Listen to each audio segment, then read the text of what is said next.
Hello and welcome to this bonus lecture. I needed some more time to be able to release this course at half an hour, and I'd said everything that I really could about goal setting and achieving your goals. So I thought I'd go to the next most important thing, which is how to learn new skills and how to incorporate them into your life. So here's a little bonus lecture that I'm calling Learning New Skills. How to learn new skills and turn them into lasting habits. That second half is important. We're going to stress that in here. Now, first of all, I want to point out, you're not stupid. You're just ignorant, as we all are in certain areas. Stupid is an inability to learn. Okay, you're hosed if you're stupid because that can't be fixed.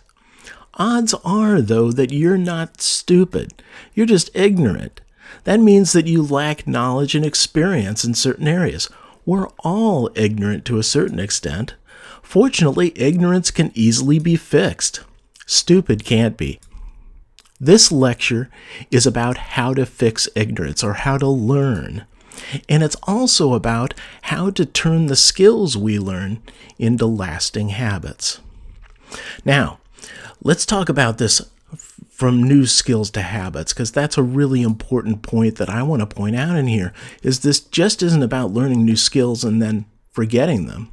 Remember that all newly acquired skills are at first performed awkwardly, and they require a great deal of attention to get them right, and probably reference back to your learning material. So you're focusing and you're working really hard. This is the first stage of learning a skill. And then with practice and repetition, these skills become unconscious habits. Just like eating with chopsticks, playing the piano, or even breathing are absorbed into muscular memory, which means that they no longer require thought, so should your best skills be made ingrained habits. Balance learning with doing. You need both to lead a balanced and fulfilling life. Now, I want to talk about how we learn. And this is once again turning things into habits. There are 4 phases to learning. At first, you're just cruising along, and let's say you want to play piano. You are unconscious to the fact that you're incompetent in this area. You don't know how to play piano, but you don't know that yet. And then you try playing the piano. And you move to stage 2. Now you're conscious of your incompetence. You're aware of it. You know that you can't play the piano, so you start learning. And this is where you move into stage 3, conscious competence. You start developing a competence at playing the piano, but you still have to really focus on it every move. Everything is very conscious. Eventually, playing the piano gets into muscular memory and you read notes much faster, and all of a sudden this becomes unconscious competence, meaning that you don't have to think about it to be really good at it. So these are the 4 phases of learning. Don't get frustrated if at first you are conscious of the fact that you're incompetent.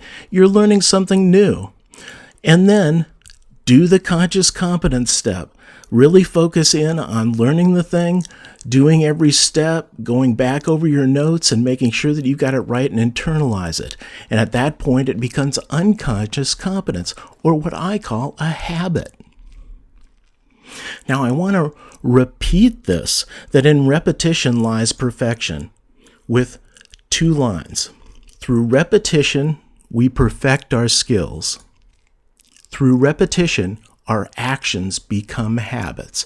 And that's what we want, our best skills to become automatic habits. Now, one of the last things I want to leave you with is that if you truly want to learn something, teach it to somebody else. Every time I learn something new, I begin to organize it in my brain for easy access and presentation as if I'm preparing a class. And if you want to get something well organized and internalized, you should at least prepare to teach it. Actually teaching it will teach you even more about the subject. So teach something or prepare to teach something if you really want to internalize it. Now, I want to leave you with some aids to learning. These are some things you should put together to help you learn. First, is regularly scheduled learning time. Set one up. For instance, Monday through Friday from 2:30 to 3 p.m., I'm going to have a half an hour to learn, maybe on Udemy.